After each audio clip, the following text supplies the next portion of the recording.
अस्सलामुअलैकुम वरहमतुल्लाहि वबरकातुहू। माँ जी सेहन में पौधों को पानी दे रही थी कि फटफटाता हुआ रिक्शा बिल्कुल घर के दरवाजे से आन लगा। दरवाजे की झरी से उन्होंने झांक कर जो देखा तो माह को सुबह सुबह देखकर इनका माथा ठनका। अपनी इस बेटी की मामलात में जल्दबाज, खुदसर और नादान तबीयत के बाइस इनका दिल वैसे ही इसकी तरफ से खटकता ही रहता था, और बिला किसी पेश की इतला के सुबह सुबह यूं रिक्शा पकड़कर आ जाना वैसे ही कई सवाल उठा रहा था। उन्होंने लपक कर दरवाज़ा खोला तो माह रिक्शे में बैठी इसके ड्राइवर से बहस में उलझी हुई थी कि जब वो काम करने निकला है तो इसके पास 1000 का खुला क्यों नहीं मौजूद। गरीब रिक्शे वाला भी इन जवाबात पर रोशनी डाल ही रहा था कि माँ जी चादर जैसा दुपट्टा सर पर जमाती सलीके से लपेटते हुए बाहर आ गईं। बेटी से अलैक्स लैक के बाद रिक्शे वाले से बोलीं, ए बेटा, तुम इस फटफटी को तो ज़रा दम के लिए बंद कर दो, कान पड़ी आवाज़ नहीं आती मुझे तो। और बेटा, ज़रा देर दरवाजे के साथ वाले बेंच पर बैठ जाओ, जब तक चाय पी लो तब तक मुलाजिम करीबी दुकान से खुले पैसे ले आता है। ये कहकर उन्होंने फ़ौरन ही मुलाजिम के हाथों इसे नाश्ते की ट्रे भिजवा दी।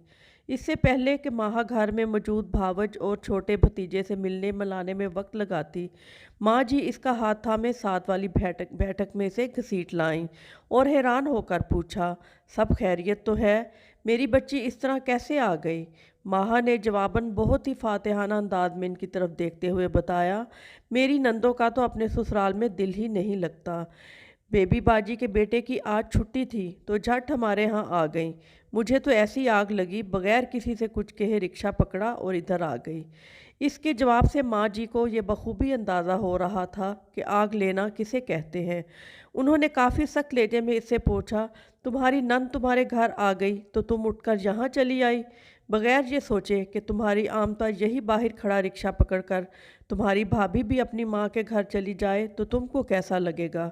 घर है या ताश के पत्तों का घरौंदा कि एक को ज़रा धक्का लगा तो आखिर तक सब गिरते चले गए। कभी ज़िंदगी में अपनी माँ को मेहमानों से ऐसा बर्ताव करते देखा है? याद रखना, मेहमान की तहरीम इसकी इज़्ज़त ईमान का हिस्सा है। फ़ोन और ड्रामों से ध्यान हटे तो तुम ईमान को समझो ना।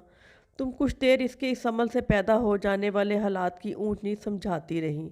जब देखा कि बेटी को बात समझ आ गई है तो फिर थोड़ा नरम होती हुई बोली, मेरी बेटी तो बहुत समझदार है कि इतनी सी बात भी ना समझ सके कि एक दिन तो हम सबको अल्लाह ताला का मेहमान बनना ही है। सोचो ज़रा कि अल्लाह ताला अपने किसी मेहमान से इस रोज़ बात भी ना करे, गुस्सा हो जाए इसके आने पर। माह ने इनको बात मुकम्मल ना करने दी और नम आंखों के साथ माँ से बोली, माँ जी अब क्या करूँ? माँ जी का चेहरा एकदम खिल उठा और इसे साथ आने का इशारा करके फ्रीज़र की तरफ लपकीं। 2 पैकेट समोसे और कबाब के निकाल कर बेटी को पकड़ा कर बोलीं, बस ये सरप्राइज़ अब अपनी सास और नंद को किस तरह देना है, ये तुम्हारा काम है। माह ने माँ की बात को समझते हुए उनको खुश होकर गले लगाया। मध्यम सी आवाज़ में सॉरी कहा, जल्दी से किचन में काम करती भावड़ से मिलकर दरवाजे की जानब लपकी। माँ जी भी पीछे हो लीं। रिक्शे वाला प्लेट में चिमटा हुआ जाम चाटने में मसरूफ़ था। इन्हें देखकर कुछ खफकी और कुछ शुक्रगुजार लहजे में बोला, अम्मा देर करा दी, अब सवारी भी मिले कि नहीं इस टाइम पर? माह ने कहा, है सवारी, जहाँ से लिया था वहाँ वापस भी जाना है। रिक्शे वाले ने ये सुनते ही चाबक दस्ती से रिक्शे में बैठकर लीवर खींच डाला। अल्लाह ताला के ढेरों शुक्र के साथ इसकी हिफाजत में अपनी निगाहों से दूर होती बेटी को देखते हुए माँ जी घर का दरवाज़ा बंद करते हुए मुस्कुरा रही थी कि रिक्शे की फट इन्हें ज़िंदगी भर कभी इतनी सुरीली ना लगी थी जितनी इस दम लग रही थी। उम्मीद है आपको आज की स्टोरी भी बहुत पसंद आएगी। अगर आपको स्टोरी पसंद आए तो वीडियो को लाइक कीजिएगा और बहुत सी ऐसी ही अच्छी अच्छी स्टोरी सुनने के लिए चैनल को सब्सक्राइब भी ज़रूर कीजिएगा। बहुत शुक्रिया। अल्लाह हाफिज़।